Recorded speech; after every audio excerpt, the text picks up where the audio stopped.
Assalamualaikum warahmatullahi ta'ala wabarakatuh. Alhamdulillahirabbil alamin. Wassalatu wassalamu ala asyrafil anbiya'i wal mursalin wa ala alihi wa sahbihi ajma'in. Subhanaka la ilma lana illa ma 'allamtana innaka antal alimul hakim. Rabbi shrah li sadri wa yassir li amri wahlul 'uqdatam min lisani yafqahu qawli. Rabbi yassir wa la tu'assir wa tammim bil khair, amma ba'd. Alhamdulillah, kita syukur pada Allah kerana sekali lagi pada pagi yang baik ini kita diberi peluang oleh Allah untuk kita meneruskan perbincangan kita tentang mengenai apabila berlakunya kematian di kalangan kita. Apabila berlaku saja kematian, maka ada beberapa perkara yang perlu kita sentiasa jaga ataupun sentiasa kita lakukan pada di kalangan kita. Sama ada sebelum kita mati ni kita sentiasa ambil berat terhadap kematian kita yang akan datang, itu dengan cara kita mengajar pada keluarga kita, mengajar dan kita bagi tahu pada orang yang sekeliling dengan kita tentang lepas pada kita mati apa yang perlu dilakukan, ataupun kitanya ajar pada keluarga kita sekarang lagi supaya bila berlakunya kematian orang-orang tertentu di kalangan kita ni, hendaklah kita tolong dan bantu dia untuk bantu kepada orang yang mati ni berhadapan di hadapan Allah dalam keadaan yang paling sesuai dan paling terbaik di saat mana dia menghadap di hadapan Allah Subhanahu Wa Taala. Yang ni yang kita sedang bincangkan. Sebab sebelum daripada ininya kita dah bincang tentang mengenai beberapa perkara ataupun beberapa amalan-amalan yang perlu untuk kita lakukan pada diri kitanya sewaktu mana kita dekat dengan kematian yang akan berlaku pada seorang. Kemudian kita terus meneruskan perbincangan kita ni lepas pada mati. Lepas pada mati ni nak buat macam mana di kalangan kitanya. Kemudian sebelum daripada itu kita bincang dekat-dekat nak mati ni, ada beberapa peristiwa yang berlaku pada di zaman sebelum daripada ini, termasuklah peristiwa di mana ditamparnya Nabi Musa AS menampar malaikat maut. Betul ke tak betul cerita tersebut? Itu yang dibincangkan oleh para alim ulama. Dan dalam keadaan yang sebegini, ada yang tanya pada dalam perbincangan kitanya, seorang tanya bagaimana mungkin Nabi Musa AS menampar malaikat maut sehingga matanya merekah. Yang ni yang biasa orang kita sibuk tanya, ada tak ada peristiwa tersebut sampai malaikat maut kena tampar pada Nabi Musa AS? Terdapat 6 jenis pendapat mengenai perkara ini. Dalam bab ni ada 6 pendapat para alim ulama dalam bab ini. Yang pertama, mata malaikat tersebut hanyalah makna mata secara fiction saja, bukan yang sebenar. Maksud mata tu bukan mata macam mata kita, tidak. Tapi mata tu digambarkan dalam bentuk yang difiksionkan saja. Maksudnya dijelmakan saja, tidak kata yang sebenar. Ini pandangan yang pertama. Pendapat ini tidak betul kerana malaikat memberikan kesaksian bahawa semua yang dilihat oleh para nabi akan bentuk rupa malaikat yang berbagai adalah bukan yang sebenarnya.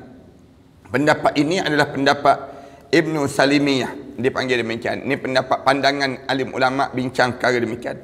Yang kedua, pandangan kedua sebut mata tersebut dalam makna maknawi. Makna merekah ataupun tercungkil bermaksud hujah ataupun alasan. Pendapat ini juga masih lagi rancu kerana ia majas, tidak mempunyai hakikat. Itu cara pandangan alim ulama jawablah. Imam Qurtubi dia kata pandangan yang kedua ni pun sama juga. Dia kata maknawi pun pada pandangan yang kedua. Yang ketiga, pandangan yang tiganya, sebenarnya Nabi Musa AS tidak mengenali malaikat maut. Beliau menyangka malaikat itu adalah lelaki yang masuki rumahnya tanpa izinnya. Maka beliau menamparnya sehingga matanya merekah. Itu pandangan yang tiga lah. Pandangan ketiga dia sebut bahawa sebab apa yang kena tampar tu? Sebab lelaki yang masuk dalam rumah dia yang dia pun tak kenal.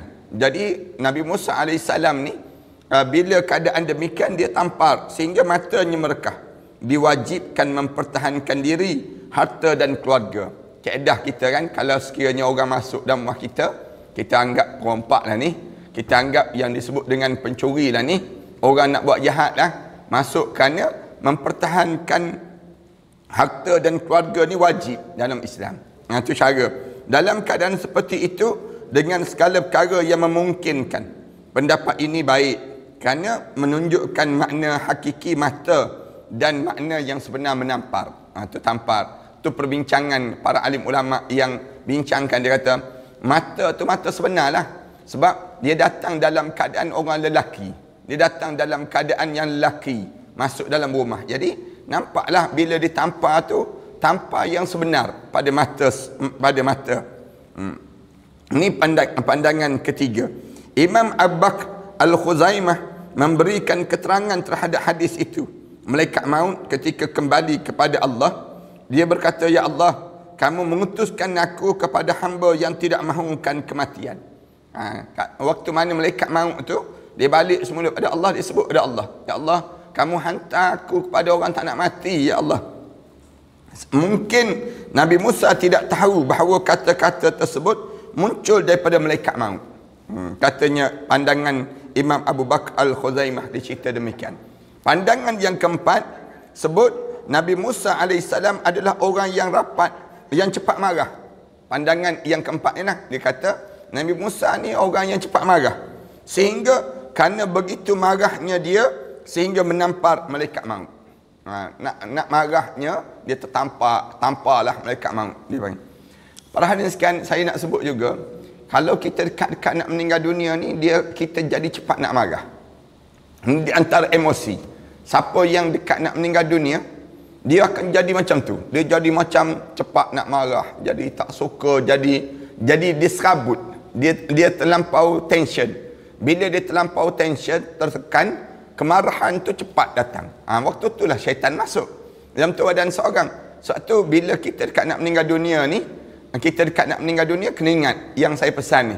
Di antara benda yang berlaku pada seorang yang dekat nak meninggal dunia, dia cepat nak marah, dia tension, kemudian dia tertekan, perasaan jiwa dia ni dalam keadaan yang tak menentu. Siapa yang dekat nak meninggal dunia, kecuali orang yang dia ada ilmu, dia tahu ni aku nak dekat dah nak meninggal dunia ni, illa man atallaha biqalbin salim, kecuali orang yang hidup dia sentiasa dekat dengan Allah dengan hati yang tenang. Mudah-mudahan kita lah, insya-Allah, mudah-mudahan kita ni dapat keadaan yang demikian. Kemudian Ibnu Arabi memberikan pendapat ini dalam bukunya Al-Ahkam. Perkara ini batal kerana para nabi terpelihara daripada sifat seperti itu. Katanya Imam Qurtubi dia kata, nabi-nabi tak terjadi dah demikian, baik dalam keadaan senang maupun dalam keadaan marah. Pandangan kelima, pendapat Ibnu Mahdi, mata adalah pinjaman yang hilang kerana ia dijadikan untuk melihat mengikut keinginan. Maka seakan-akan Nabi Musa menamparnya, padahal dia melihat dengan pandangan lain. Ini pandangan-pandangan lah di kalangan mereka yang menyebut demikian, dengan alasan bahawa malaikat dapat melihat sesudah peristiwa itu dengan matanya sendiri. Pandangan keenam, pendapat ini yang paling tepat, insya-Allah. Maksudnya Nabi Musa ketika mana diberi maklumat oleh Allah melalui malaikat maut, mahu menjelaskan bahawa Allah Ta'ala tidak akan mengambil nyawanya sehingga dia memilihnya. Ini pandangan demikian. Imam Bukhari bersama ahli hadis lain meriwayatkan ketika malaikat mendatangi beliau dengan rupa yang tidak dikenali oleh Nabi Musa AS, Nabi Musa ni terus marah dengan mengambil sikap seperti itu. Tamparan tersebut mengakibatkan tercungkilnya mata malaikat maut. Bila kena tampar tu tercungkil mata malaikat maut, yang merupakan ujian baginya. Saat itu tidak dijelaskan padanya pilihan baginya. Perkara yang menunjukkan kesahihan, kebenaran pendapat ini antara lain ketika malaikat maut kembali pada Nabi Musa, dia menawarkan dua pilihan bagi Nabi Musa, hidup atau mati. Maka Nabi Musa pada masa itu memilih kematian dan tunduk terhadap Allah dengan keghaibannya, lebih mengetahui dan lebih bijaksana. Perkara tersebut diutarakan oleh Ibn Arabi ketika membuat kesimpulan makna hadis tersebut. Ulama-ulama bincang macam itulah. Maknanya dia kata tanpa tu tanpa yang sebenar, kena yang sebenar, yang menyebabkan waktu itulah menyebabkan di waktu tersebut baru tahu keadaan yang berlaku ini sendiri. Dalam Nawadil Usul, Al-Imam At-Tirmizi Al-Hakim Abu Abdullah menyatakan suatu hadis daripada Abu Hurairah radhiyallahu anhu daripada Rasulullah sallallahu alaihi wasallam bahawa baginda bersabda, malaikat maut mendatangi manusia secara terang-terangan. Malaikat maut ni kalau dia nak cabut nyawa orang, dia nampak terang-terangan wajah dia. Sehingga Nabi Musa menamparnya sehingga matanya menjadi merkah ataupun tercungkil ketika mendatanginya. Dalam hadis lain dinyatakan setelah peristiwa itu dia mendatangi manusia secara sembunyi-sembunyi. Lepas pada peristiwa yang disebut dengan bila ditampar dalam keadaan yang begitu, mulai daripada hari itulah barulah malaikat maut datang tidak dalam keadaan terang-terangan, datang dalam keadaan sembunyi-sembunyi. Start daripada bila malaikat maut ni datang dalam keadaan senyap-senyap ni? Start daripada kena tampar pada Nabi Musa dahulu. Tu cerita demikian. Lepas pada tu barulah malaikat maut ni datang jumpa nak cabut nyawa orang tu, sembunyi-sembunyi dah sampailah hari ni. Katanya alim ulama'nya, lalu kita tak perasan malaikat maut tu datang. Kalau tak kena tampar dahulu, kita boleh nampak malaikat maut ni masuk nak cabut nyawa orang. Nampak malaikat maut datang untuk mencabut nyawa seseorang. Tapi Allah jadikan dengan cara macam mana? Dengan cara keadaan yang berlaku ini, bila kena tampar tersebut menyebabkan di waktu ini malaikat maut tu datang dalam keadaan sembunyi-sembunyi. Allahu Akbar. Kalau tidak boleh tengoklah malaikat maut datang. Kita tengok ada je siapa yang masuk dalam rumah kita pelik je, malaikat maut lah tu. Senang ceritanya. Tapi sekarang ni mulai daripada bila malaikat maut ni datang sembunyi-sembunyi? Sejak dia kena tampar pada Nabi Musa AS. Sejak daripada itu alim ulama kata berdasar pada hadis Rasulullah sallallahu alaihi wasallam ni, malaikat maut pun datang senyap-senyap je nak cabut nyawa orang. Tak kena gaya, ada orang-orang yang kenal tampar pula malaikat maut. Jenuhlah malaikat maut, kena tampar dia panggil demikian. Hari ni insya-Allah kita sambung lagi. Hendaklah dipilih mayat orang soleh ni, letakkan jenazah itu di sebelah orang soleh sebagai jiran tetangga mereka di kubur. Ini baru kita sambung balik dalam perbincangan kitanya. Bila meninggal dunia, sebaik-baik orang yang bila meninggal dunia nak buat macam mana? Cari orang soleh. Cari orang soleh. Kebumikan di sebelah orang soleh. Itu lebih baik di kalangan kitanya bila berlaku kematian di kalangan kita. Waktu saya sendiri acap kali saya sebut, di antara kalau tak dapat orang soleh pun tempat yang soleh dekat dengan masjid. Jangan jauh. Nak ke bumi jenazah ni tempat yang jauh, tempat dalam hutan, tempat jin bertendang, jangan. Ke bumi jenazah ni di kawasan orang-orang yang soleh. Kemudian kalau boleh jenazah ni pula kita tengok sebelah dia tu siapa? Jenazah ni kita tengok sebelah dianya orang yang soleh. Kebumikan, berebut kita letak dekat dengan orang soleh ni sendiri. Ni keutamaan lah. Bila meninggal dunia kita minta demikian. Kerana apa dia? Kalau kita perhati, demikianlah para sahabat. Sayyidina Umar, dia sebut dia nak duduk sebelah Nabi Muhammad sallallahu alaihi wasallam. Kalau kita perhati Abu Bakar sama juga. Dulu sebelum daripada dikebumikan Sayyidina Umar, Aisyah radhiyallahu anha kalau dia masuk di kawasan kubur tu, dia buka je rambut dia, aurat dia dekat kawasan kubur tu dia masuk, begitu je. Tapi bila Sayyidina Umar dikebumikan, dia mula tutup aurat. Dia tutup bahagian kepala dia lah. Kerana apa dia? Kerana dia anggap Sayyidina Umar ni bukannya yang dekat dengan keluarga dia, yang menyebabkan dia pun mula tutup aurat tiap kali mana nak pergi ke kawasan kubur tersebut. Abu Sa'id Al-Malini dalam Al-Mu'talaf wal-Mukhtalaf dan juga Abu Bakr Al-Khuraisi dalam Al-Qubur, dalam tajuk kitab Al-Qubur, menyatakan suatu hadis daripada Abu Sufyan Al-Thawri daripada Abdullah bin Muhammad bin Aqil, daripada Muhammad bin Hanifah, daripada Ali radhiyallahu anhu, beliau berkata, kami diperintahkan Rasulullah sallallahu alaihi wasallam agar mengkebumikan jenazah kami di tengah-tengah kubur golongan salihin, orang saleh. Rasulullah sallallahu alaihi wasallam arahkan demikian.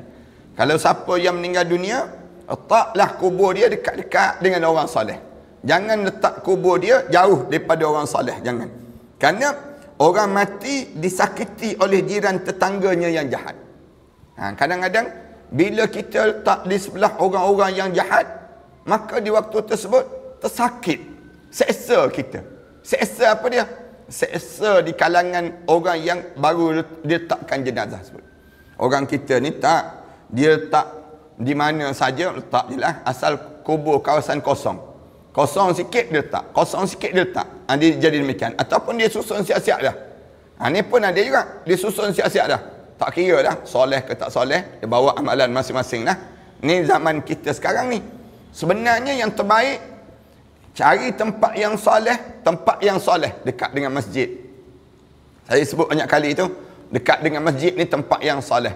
Kalau terbaik lagi, kebumikan di perkuburan Baqi', perkuburan Ma'la. Yang terbaik lagi.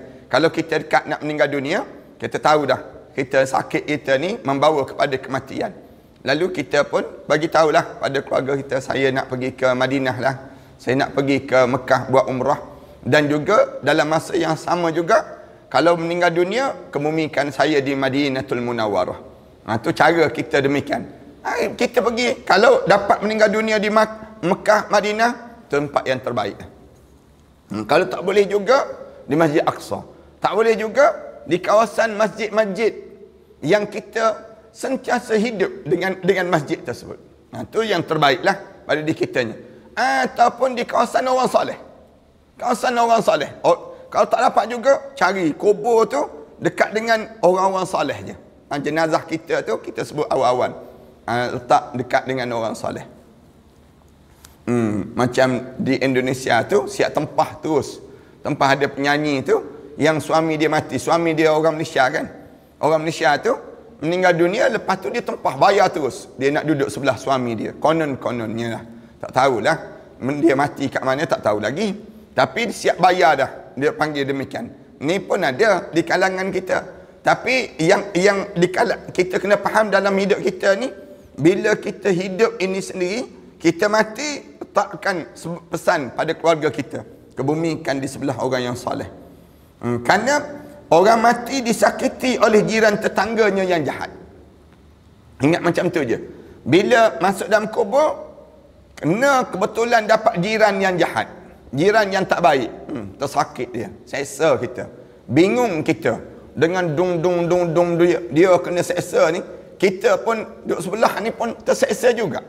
Macam kita lah, kita tengok orang kena suami isteri yang berkelahi tiap-tiap hari dekat sebelah rumah kita. Misal contohnya, kita yang hidup atas dunia ni pun rasa nak berkelahi juga suami isteri rasanya. Dia berjangkit juga dengan perangai jiran sebelah. Penyakit jiran sebelah tu datang pada kita. Kita semayang sama juga. Kalau kita semayang sebelah orang was-was, kejap lagi kita was-was lah. Duduk sebelah orang yang asyhadu. Kejap lagi kita pun asyhadu jugalah kita. Dia jadi demikian. Penyakit was-was ni dia berjangkit dengan kita. Orang yang kalau kita duduk sebelah orang menguap, kejap lagi kita menguap. Kita duduk sebelah orang menguap. Kejap lagi kita menguap juga. Atas kereta kan. Kadang-kadang kita naik atas kereta, isteri kita menguap, kejap lagi kita pun menguap jugalah. Dia akan jadi demikian. Kita, padahal kita driver, tapi dia berjangkit. Benda tu senang je nak berjangkit. Tu cara demikian. Sama juga dalam kubur nanti. Bila masuk dalam kubur, sebagaimana disakitinya dia ketika mana masih hidup. Waktu mana hidup ni tersakit, masuk dalam kubur pun sakit juga dengan orang-orang yang sedemikian rupa. Rasulullah sallallahu alaihi wasallam bersabda dalam satu hadis yang diriwayatkan oleh Ibnu Abbas radhiyallahu anhu, jika salah seorang kamu meninggal dunia, hendaklah kamu semua memperelokkan kain kafannya. Siapa yang meninggal dunia, antara benda yang kita kena tolong dia, cantikkan kain kapan. Elokkan kain kapan. Maksudnya, elok kain kapan ni apa dia? Kemaskan. Cara lipatan, susun, atur tu biar nampak kemas je. Jangan nampak terburai begitu, longgar begitu, jangan. Kain kapan tu biar nampak tersusun, kemas. Nampak macam kita bedong bayi kan. Kita ikat bayi. Kita kemaskan bayi. Ada orang yang kalau dia dengan anak kecil dia tu nampak longgar je. Bayi tu nampak selekeh je. Ada orang yang dia baluk tu, bayi tu kemas nampak. Susun tu nampak cantik. Dia panggil bayi dia tu kejar dalam bedungan itu. Demikian juga dengan orang yang meninggal dunia ni, kemaskan. Kain kapan dia tu, Rasulullah kata, elokkan kain kapannya. Elok tu bukannya maksudnya mahal. Tetapi kain tu, biar kain tu eloklah sikit. Jangan kain yang nampak lusuh sangat, kain yang buruk dan sebagainya. Segera menunaikan wasiatnya. Kalau orang tu meninggal dunia, tunaikan wasiat dia. Sebelum dia meninggal dunia tu, dia ada wasiat. Yang kedua, tunaikan wasiat dia. Rasulullah sebut. Kemudian Rasulullah sebut, yang ketiga, mendalamkan kuburnya. Dalamkan kubur dia tu. Masuk ke dalam sikit lah. Jangan gali nampak terjungkir kaki. Dia panggil demikian. Jangan nampak bahagian, kadang-kadang tanam bahagian kaki je, kepala tersembur keluar. Yang ni pun membahayakan juga. Dia panggil demikian. Bila meninggal dunia tu, dalamkan kubur dia. Biar dalam tu supaya tidak digali oleh yang disebut dengan binatang-binatang buas dan seumpamanya. Kemudian Rasulullah sebut, kemudian yang keempatnya, menjauhkannya daripada jiran tetangga kubur yang jahat. Rasulullah pesan demikian. Jauhkan daripada kawasan kubur orang-orang yang jahat. Orang tak kenal pun jangan. Tu cara dalam hidup kita ni, orang tak kenal pun kita jangan. Sebaik-baiknya kita tahu sebelah dia ni siapa. Siapa dia. Dan orang yang terbaiknya ialah orang-orang yang soleh. Rasulullah sallallahu alaihi wasallam bersabda, adfinu mautakum wasata qaumin salihin fa innal mayyita yata'azza bil jari su'. Rasulullah sallallahu alaihi wasallam sebut, adfinu mautakum wasata qaumis salihin, dan kebumikan jenazah di kalangan kamu di tengah-tengah orang-orang soleh. Kalau ada orang soleh kan, orang soleh kita letak tengah-tengah tu, kalau bolehnya kita dikebumikan demikian. Rasulullah sebut, kerana apa dia? Fa innal mayyita yata'azza bil jari su', kerana sesungguhnya mayat ini tersakit tersakit dengan siapa? Tersakit dengan orang jiran-jiran yang jiran-jiran yang buruk. Dia akan sakit. Sama jugalah dengan kita kan, dia terkesan, dia berjangkit. Yang saya sebut tadi lah, maknanya bila kita ni dalam keadaan yang kita ni ditanya, kemudian jiran sebelah ni pula ditanya juga. Tak berhenti juga ditanya. Yang menyebabkan kita ni terkesan dengan yang sebelah tadi. Terazab, dia diazab, kita bunyi, kita dengar. Semua keadaan yang berlaku pada diri dia, yang menyebabkan kita pun jadi sakit bila kita berada di dalam kubur yang demikian. Allahu Akbar. Nasihat para salihin. Para ulama berkata, dipandang baik bagi kamu untuk menempatkan mayat di tengah-tengah kubur golongan saleh. Itu pandangan orang saleh. Dia kata, yang terbaik bila kebumi jenazah di kalangan orang-orang saleh, maka kebumikanlah bersama mereka, turunkanlah dia di hadapan kubur mereka dan letakkanlah dia di sebelah saudara maranya. Kalau tak dapat juga, cari saudara mara dia yang dia buat baik lah, yang saudara mara yang saleh. Tu cara demikian. Sebab tu orang-orang yang sebelum daripada ini, bila mereka nak ke bumi jenazah, mereka letak dekat-dekat dengan keluarga-keluarga dia. Ini cara demikian. Mudah-mudahan dia mendapat berkat kerana mereka. Katakanlah yang meninggal dunia tu orang yang baik, yang soleh. Kemudian yang sebelah dia orang soleh. Semua saling berkat memberkati di antara satu sama lain. Macam kita hidup di atas dunia ni lah. Bila kita hidup dengan orang soleh, kita pun jadi menumpang kesolehan dia. Tuan-tuan perhatikan, ramai mana orang yang dia pergi dekat dengan orang-orang yang soleh. Kalau kita tanya, kenapa? Saya nak tumpang berkat daripada ustaz lah. Saya nak tumpang kebaikan daripada ni lah. Dia masing-masing, dia akan jadi demikian. Demikian juga kita dalam kubur. Bila masuk dalam kubur, kita nak jiran-jiran yang baik. Jiran-jiran yang baik ni siapa? Orang soleh di kalangan kita. Dekat dengan pada mereka. Jauhkanlah, mudah-mudahan dia dapat berkat kerana mereka dan bertawassul, berhubungan kepada Allah kerana dekatnya mereka padanya. Cara demikian. Jauhkanlah daripada kubur lain selain daripada itu. Jauhkan kubur selain daripada itu. Dikhawatiri, disakiti oleh jiran tetangga yang mereka sakit kerana melihat keadaan jiran tetangga yang jahat itu menurut teks hadis tersebut. Itu kesan lah. Maknanya kita kena ingat di kalangan kita ni, kalau ada orang yang soleh, orang yang soleh meninggal dunia, kita kalau boleh cuk lah, cuk. Ataupun tanda. Istilah kampung kita dahulu, cuk dia panggil. Cuk ni maknanya kita tanda terus. Tanda, kalau saya mati, saya nak duduk sebelah orang ni. Biarpun atas dunia ni kita tak boleh duduk dekat dengan dia.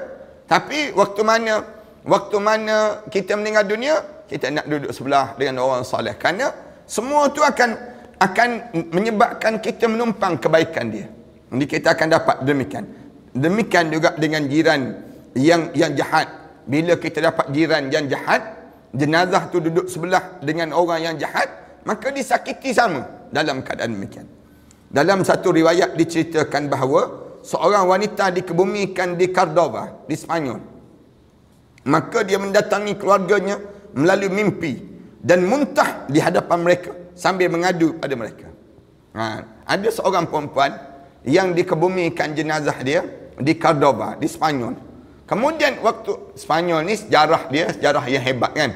Sebelum daripada ni, pembukaan yang dibuka oleh Tariq bin Ziyad dan orang Islam yang bawa tentera membuka kota yang gelap. Dia panggil. Sebelum daripada ni orang Eropah tak kenal pun ketamadunan. Datangnya tentera Tariq bin Ziyad, datang tentera orang yang hebat dan sebagainya, yang menyebabkan di waktu tersebut, yang menyebabkan orang Eropah ni cerah hidup. Datangnya orang Islam ini sendiri. Kemudian di Córdoba itu sendirinya bina istana dipanggil Al-Hamra. Dibina dengan istana yang cantik, dengan tulisan yang indah dalam kota tersebut. Kemudian orang perempuan ini yang dikebumikan jenazah dia di Spanyol ini datang dalam mimpi dengan keluarga dia. Bila datang dengan mimpi dalam keluarga dia ni, dia mengadu dan dia muntah di hadapan mereka sambil mengadu pada mereka. Apa yang menyebabkan kamu semua mengkebumikan di tempat pembakaran kapur ini? Kenapa kamu kebumikan aku ni di kawasan tanah kapur ni? Tanah kapur yang dikebumi. Pada waktu paginya mereka melihat ke dalam kuburnya, akan tetapi mereka tidak menemui tempat yang dinyatakan itu dan tidak ada pula berhampiran dengan kuburnya. Mereka pun berusaha mencari-cari dan bertanya identiti orang yang dikebumikan di hadapan kuburnya. Bila cari mana kapur, cari di atas kubur dia tu, tak ada kesan kapur pun tak ada. Akhirnya mereka mengetahui dia. Akhirnya mereka tanya, yang depan dia ni siapa yang depan dia ni? Tanya keluarga dia. Akhirnya mereka mengetahui bahawa orang itu seorang pembunuh semasa hidupnya. Allahu Akbar. Dikebumikan jenazah di hadapan depan tu mayat jenazah pembunuh. Kemudian dia kat belakang tu, dia berada kat belakang tersebut. Dia kata Allah, dia kata mimpi, dalam mimpi berjumpa dalam mimpi itu bagi tahu orang kapur je dia sebut, yang tidak ada kubur lain antara kubur orang itu dengan kuburnya. Lalu keluarga pun memindahkan kubur wanita tersebut. Boleh tak? Boleh kita pindah? Boleh. Alim ulama sebut boleh, kalau sekiranya kita tahu keadaan-keadaan yang demikian. Dia ajar demikian untuk kitanya, nak gambarkan pada diri kita ni, diajar pada diri kitanya supaya memastikan jenazah ni berada dalam keadaan tempat yang paling sesuai. Dikebumikan. Kisah ini diceritakan oleh Abu Muhammad Abdul Haq dalam bukunya Al-Aqibah. Juga daripada seorang Arab Badui, ketika mana bertanya pada anaknya, apa yang dilakukan Allah terhadap kamu? Bila dia mimpi, kan kehadiran dalam mimpi ni, dan kehadiran orang-orang yang meninggal dunia ni dalam mimpi, berhubung dengan orang yang hidup. Ini cara berhubungnya. Salah satu cara yang diiktiraf oleh syarak ialah dengan cara mimpi lah. Mimpi jumpa dengan orang ni, jumpa dengan orang ni dalam mimpi. Mimpi ni, mimpi yang soleh ni, dia berhubung di antara roh dengan roh. Dia panggil demikian. Sebab tu kadang-kadang kita mimpi dengan orang telah meninggal dunia, ditunjuk keadaan begini, keadaan begini. Mimpi itu betul ke tak betul, tengok atas keadaan diri kita pula. Kalau sekiranya kita tidur tu dalam keadaan yang berwuduk, dalam keadaan yang elok, kemudian tidur, sebelum tidur tu kita baca ayat Quran, kita doa, kita solat sunat dan sebagainya, malam tu mimpi dengan orang meninggal dunia, yang telah meninggal dunia. Betul tak betul tu? Ada benar. Kena tengok lagi di sudut di sebalik tersebut. Tengok kalau cerita tu berulang kali, 2-3 kali mimpi yang sama je, maknanya mimpi itu mimpi yang benar. Berlaku pertemuan di antara kita dengan mereka yang telah meninggal dunia itu. Kemudian ada seorang hamba Allah ni, Arab Badui ni, tanya anak dia. Anak dia meninggal dunia, dia tanya, Allah buat macam mana pada kamu? Kamu meninggal dunia ni. Anaknya menjawab, Allah tidak menyakiti aku, tetapi kamu mengkebumikan aku di hadapan kubur si fulan bin si fulan. Padahal dia dahulu orang yang fasik, yang benar-benar menggetarkan perasaanku ketika mana dia diazab dengan berbagai azab. Allah kata, Allah buat baik pada aku, tapi sayangnya aku dikebumikan di kawasan depan tu. Depan yang disebut dengan depan tu orang yang fasik. Bila dia kena azab, bila kena azab tersebut, dalam keadaan kena azab tu, aku tersakit. Allahu Akbar. Kita ni minta jauh lah daripada Allah keadaan yang demikian. Kan? Sebab tu kita ni sebaik mungkin dan seusaha mungkin di kalangan kita kebumikan jenazah di sebelah orang saleh. Diriwayatkan daripada Abul Qasim Ishaq bin Ibrahim bin Muhammad Al-Khatli dalam Ad-Dibaj telah menceritakan padaku Abu Walid Rabbah bin Walid Al-Musili. Dia berkata, aku meriwayatkan daripada Abdul Malik bin Abdul Aziz daripada Tawus bin Zakwan Al-Yamani. Dia memberitahu bahawa ketika mana sedang menunaikan ibadah haji, dia melalui Abtah di sebelah kubur teman-temannya.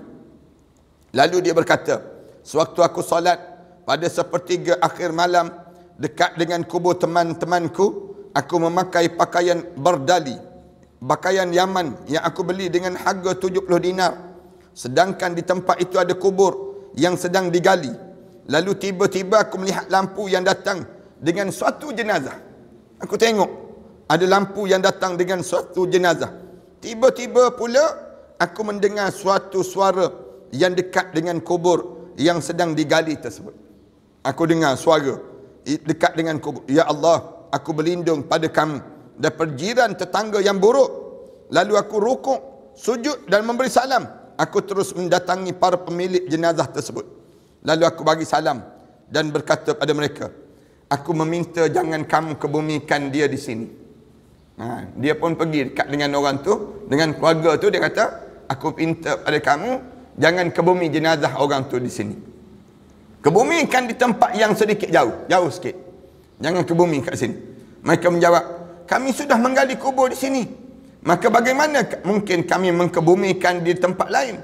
Aku kembali bertanya, siapa yang paling berhak ke atas jenazah ini? Dia pun tanya balik, siapa yang paling berhak di atas jenazah ini? Mereka berkata, ini adalah anaknya. Aku lalu berkata pada anaknya, mahukah kamu jika baju kamu itu aku ambil, sedangkan kamu boleh mengambil bajuku dengan baju aku yang beli di Yaman dengan harga 70 dinar? Nak tak kita tukar baju saya dengan baju kamu? Baju kamu tu nampak macam buruk je. Baju saya ni mahal lagi 70 dinar. Baju ini lebih mahal daripada 70 di daerah ini. Katanya dia, jika bapa kamu dahulu pernah berhutang, maka akan kubayarkan hutangnya. Jika tidak ada, maka bermanfaat baginya sebagai harta pusaka dan mencukupi bagi kami apa yang kamu minta. Golongan itu tidak percaya pada kata-kataku. Dia sebut, dia tak percaya kata-kataku. Maka aku terpaksa memberitahu siapa diri aku sebenarnya. Aku berkata, tahukah kamu semua Tawus Al-Yamani? Kamu kenal tak siapa Tawus Al-Yamani? Bila sebut saja begitu, mereka menjawab, ya. Aku berkata, aku adalah Tawus Al-Yamani, seorang wali Allah lah, di antara wali-wali Allah yang terkenal, Tawus Al-Yamani. Yang aku katakan pada kamu semua adalah benar. Tawus kata, yang aku sebut ni benar semua. Kalau kamu ke bumi juga jenazah kat sini, Tawus Al-Yamani disebut, maka dia akan diazab. Dia dalam keadaan yang terseksa. Ketika lelaki itu pun memberi bajunya kepada aku, dan aku mengambilnya, aku menerimanya, sehingga aku berhenti di hadapan ahli kubur, para sahabatku. Aku berkata, tiadalah bagi kamu jiran, tetangga yang mendampingi kamu, yang tidak kamu sukai, maka aku sanggup mengembalikannya. Kemudian aku kembali solat balik dekat kawasan kubur tersebut. Alhamdulillah, selamatlah, tak dikebumikan di kawasan yang disebut tadi. Itu cara demikian. Orang-orang soleh, dia tahu keadaan yang berlaku. Yang kadang-kadang bila di bumi itu kita tahu keadaan-keadaan. Orang soleh ni, dia ada getaran dia, perasaan dia, dan solat dia tu telah menceritakan keadaan yang berlaku ini sendiri. Kemudian lepas pada kematian berlaku, mayat saling berkunjung dalam kubur mereka, dan perintah agar memperelokkan kapan untuk mayat ini sendiri. Bila meninggal dunia, masuk dalam kubur, kita ni saling ziarah menziarahi tak? Ya, saling ziarah menziarahi di antara satu sama lain. Dengan syarat kita ni orang soleh lah. Ni insya-Allah kita sambung pada akan datang nantilah dalam perbincangan kita, di mana kita akan sambung dalam ayat ziarah menziarahi dalam kubur ini pada perbincangan. Kita bacalah sikit kerana tajuk ni tajuk yang sikit je, dan kita akan sebut tentang kata-kata kubur setiap hari dan kata-kata pada mayat ketika mana diletakkan di dalamnya, dan perbincangan akan datang. Kita sambung sikit. Satu hadis yang diriwayatkan oleh At-Tirmizi daripada Abu Sa'id Al-Khudri bin Sa'id bin Hatim Al-Wa'ili As-Sijastani, dalam Al-Ibanah disampaikan pada kami, Habbatullah bin Ibrahim bin Umar daripada Ali bin Husain bin Bandar, daripada Muhammad bin As-Safa, daripada Muawiyah, daripada Zuhair bin Muawiyah, daripada Abu Zubair, daripada Jabir radhiyallahu anhu, dia mengatakan bahawa Rasulullah sallallahu alaihi wasallam bersabda, Rasulullah sebut, perelokkanlah kain kapan mayat kamu semua, kerana mereka saling membanggakan diri dan saling mengunjungi dalam kubur mereka. Kain kapan tu cantik kan? Bila kamu kapankan orang, kemas-kemaskan kain kapan, kerana kejap lagi saling ziarah menziarahi dalam kubur nanti.